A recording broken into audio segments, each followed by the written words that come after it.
ay rated SPG. Striktong patnubay at gabay ng magulang ang kailangan. Maaaring niyong masiselang tema, lengguwahe, karahasan, sexual, horror o droga na hindi angkop sa mga bata.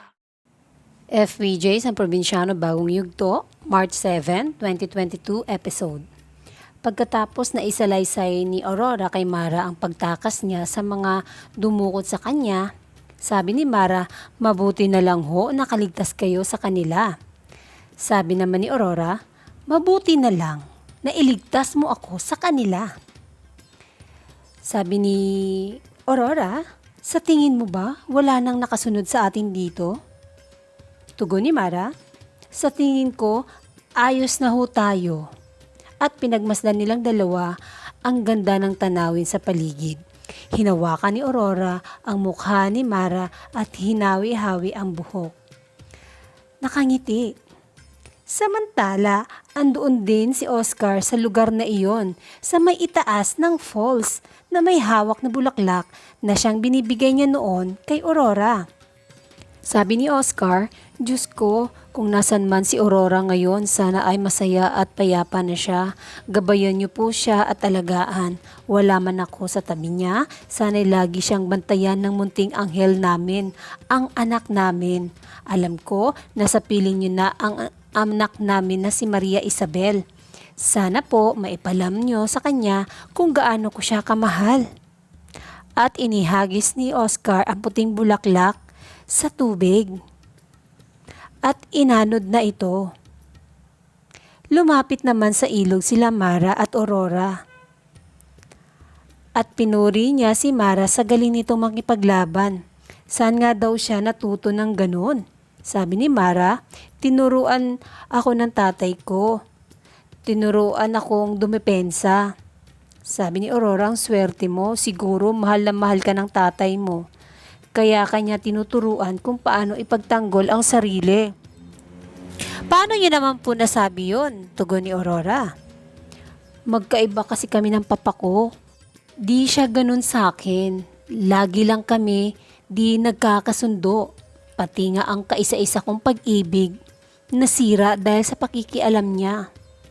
At bigla niyang nakita ang puting bulaklak na nasa tubig na. At kinuha. At tumingin sa paligid na tila bang may hinahanap na kinakabahan. Nagtataka naman si Mara sa ikinilos ni Aurora. Samantala, si Oscar ay nasa itaas lang, naglakad-lakad. Hinalikan ni Aurora ang bulaklak. Sabi niya kay Mara, alam mo, paborito ko to eh. Isa lang ang nagbibigay sa akin nito noon. Umiyak si Aurora. Kaya tinanong siya ni Mara kung ayos lang siya. Sabi din ni Mara, paborito ko din po yung bulaklak na yan. Nagulat si Aurora dahil pareho sila ng paboritong bulaklak. Alam mo, yung sinabi ko sa iyo kanina, yung pag-ibig ko, siya yung kaisa-isang lalaki na nahulog ang loob ko. At iyon na nga, kinuwento ni Aurora ang nangyari noon na sumama siya kay Oscar kasi ipapadala siya ng papa niya sa ibang bansa. Sinabi din niya na itong lugar na ito kung nasaan sila ngayon ay dito sila nagkikita noon ni Oscar. Kaya espesyal sa kanya ang lugar na yan.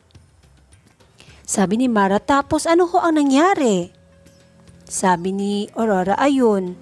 Nangako siya na magmamahalan kami habang buhay. Kahit saan kami makarating, ipaglalaban namin ang aming pagmamahalan. Lalo na nung nagbunga ang pagmamahalan namin.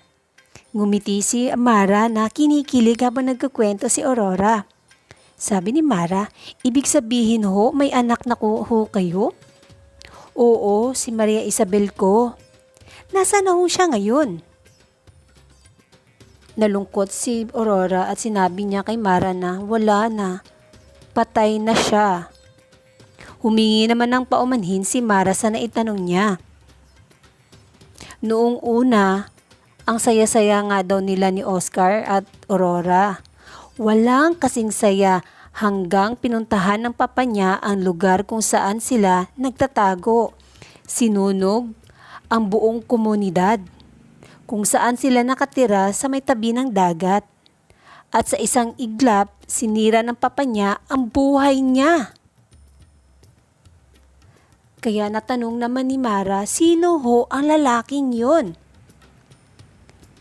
Sabi ni Aurora, "Huwag mo nang alamin, iha. Kung hindi lang nalaman ni papa saan kami nagtatago, siguro buhay pa sana ang anak ko. Siguro kasing laki mo na siya. Kung nabubuhay pa yun, sana kasing ganda mo." At patuloy sa pag-iyak si Aurora at sinabihan niya si Mara na, "Pwede ba kitang yakapin?" Iba talaga ang lukso ng dugo dahil agad na nakagaanan ng loob ni Aurora si Mara. Naikwento niya agad ang kanyang mapait na nangyari at pagkamatay ng anak niya dahil sa nagawa ng kanyang papa noon.